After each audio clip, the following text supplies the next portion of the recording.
Hello, this is Anthony. Let's sit and talk. So today we're going to talk about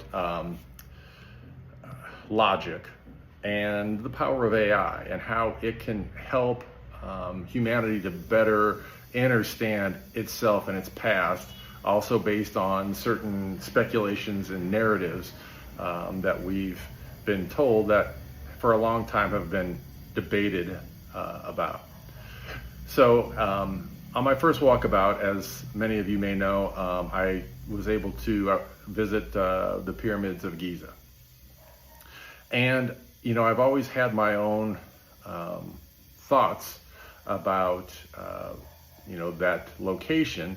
But when I went to visit the Giza Plateau, I thought to myself, I want to keep an open mind to see if I truly believed the narrative that Egyptians built the pyramids by hand. And after having visited that location, I did come to the conclusion that it was not possible. And I gave many reasons why, on some videos that I did at the time, just for my own personal remembrance and edification. And so I took that data and I worked with AI, using logic and using the information known to us to really come up with the numbers, the irrefutable numbers from calculations of the number of people that existed and the logic that is surrounding that. So we're going to talk a little bit about the pyramids of Giza, and we're going to talk a little bit about my discussion with AI.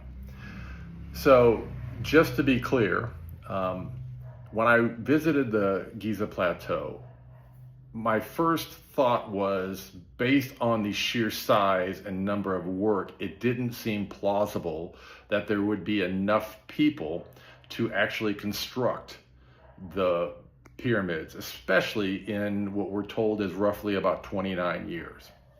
And so I started plugging information into AI to allow it to give me answers based on logic.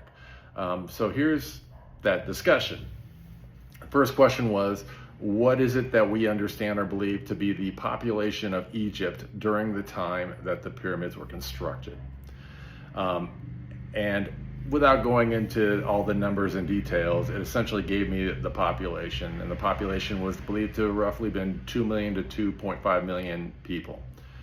Then I asked it to strip out the number of people who were not capable of working, meaning they were small children or they were too old, and it stripped out a number. Then I asked it to strip out the fact that females would not have been involved in the building of the pyramids, because again, we are, as we've seen through history, women had limited roles in terms of these types of construction.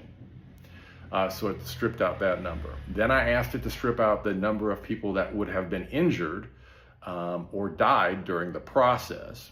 It calculated and stripped out a number of that. Then I asked it to take out the potential population of men that would have been required to continue to build the city, maintain buildings in the city, and do things at the time that men were required to have the city operate. And it stripped out that number. Then I asked it to give me a new estimate of the amount of time that would have created just to build the 3 pyramids on the Giza Plateau. Now, that does not take into account there are also other pyramids on the Giza Plateau, as well as other structures throughout Egypt that would have been built. And based on logic and statistics, the amount of time that it would have taken, also based on what we've been told about the tools available at the time in order to construct the stones and whatnot for the pyramids, as well as quarry them in Aswan and transport them, in some cases 800 kilometers or over 300 miles to the plateau, the Giza Plateau structures. The number that AI spit out, which is based on logic, and at this point asking AI how accurate logic is at this point, and it said roughly 90+%. I asked it to give me the number, and the number, dun dun dun, the number is 1,200 years, just for the 3 pyramids on the Giza Plateau. And I then asked AI to calculate, based on the number of 1,200, the likelihood that a civilization could have undertaken that task and saw it to completion. What is the percentage? And AI kicked out the number of less than 1%. So taking out all the speculation and archaeology and the narrative we're fed and told, logically, based on the numbers, this is not speculation, it's based on the numbers that existed and whatnot, it is less than 1% likely that the narrative we're told, that the Egyptians of that time, with the tools and lack of technology that we're told that they had, could have constructed the 3 pyramids on the Giza Plateau. And so then I asked, logically, does this imply that either those individuals had some sort of technology that would have assisted them in building these, or the potential that those structures already existed, and there is a high logic likelihood percentage that would have been the case. So see, what I'm suggesting here is this: there's a narrative that's fed, and people come up with a story for the narrative. However, again, when I visited the Giza Plateau, I didn't look at it from the narrative. I tried to look at it from a logical perspective of, just based on sheer size and the number of people available, would that be possible? And less than 1%, logic says, it is less than 1% possible, which anyone who understands logic understands that if it was less than 1% logical, that it's not logical.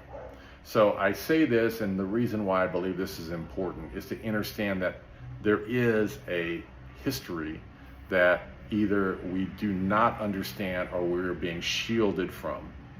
And again, this doesn't have any connection to anything that we are starting to see that is below the pyramids, that is we're beginning to unsurface now. It is becoming pretty apparent from a logical perspective that there was some advanced technology used in the creation of these things. Now again, this is not conspiracy, this is strictly using information that we have been given, surrounded and wrapped in logic as to whether it's plausible. And the answer is, it is less than 1% plausible. Now, the reason I say this is because, we talk about a lot of spiritual concepts on this channel, and we will continue to talk about those things. But again, as we begin to interact, I think it's important to share, some of the things that go against the narrative, because I believe in a lot of spiritual, again, in a lot of the spiritual understandings, even in the texts and whatnot, there's a lot of symbolism wrapped in it. And, when you use logic and you start to look at the narrative from a logical perspective, you start to see that the narrative is not plausible and that there's something deeper that has occurred. And when you understand there's something deeper that has occurred, then you start to understand better that where we are now, we have been before. And now it is incumbent on us to take this knowledge and this understanding from our past selves to help us to understand our future and where we're going, in order to help us to understand how we can evolve as souls. So that is the whole purpose of this, and ways that you can use AI to help you to understand humanity better, to help you to understand that this is a journey of the soul. This is a journey of evolution. This is a journey of expanding consciousness. And the world that has been set up currently and created is created to stifle that and to not help us to understand this better. So, that being said, what say you? I'd be interested to hear, what your thoughts are, in terms of some of the information that I presented, and how you feel about that. Do you buy into the current narrative, or do you feel differently about the narrative? Or has this helped you to frame your understanding of the current narrative? By the way, if you enjoy this content, please like, share, and subscribe. I am grateful. And until I talk to you again, peace, love, light. I hope you have the most amazing day.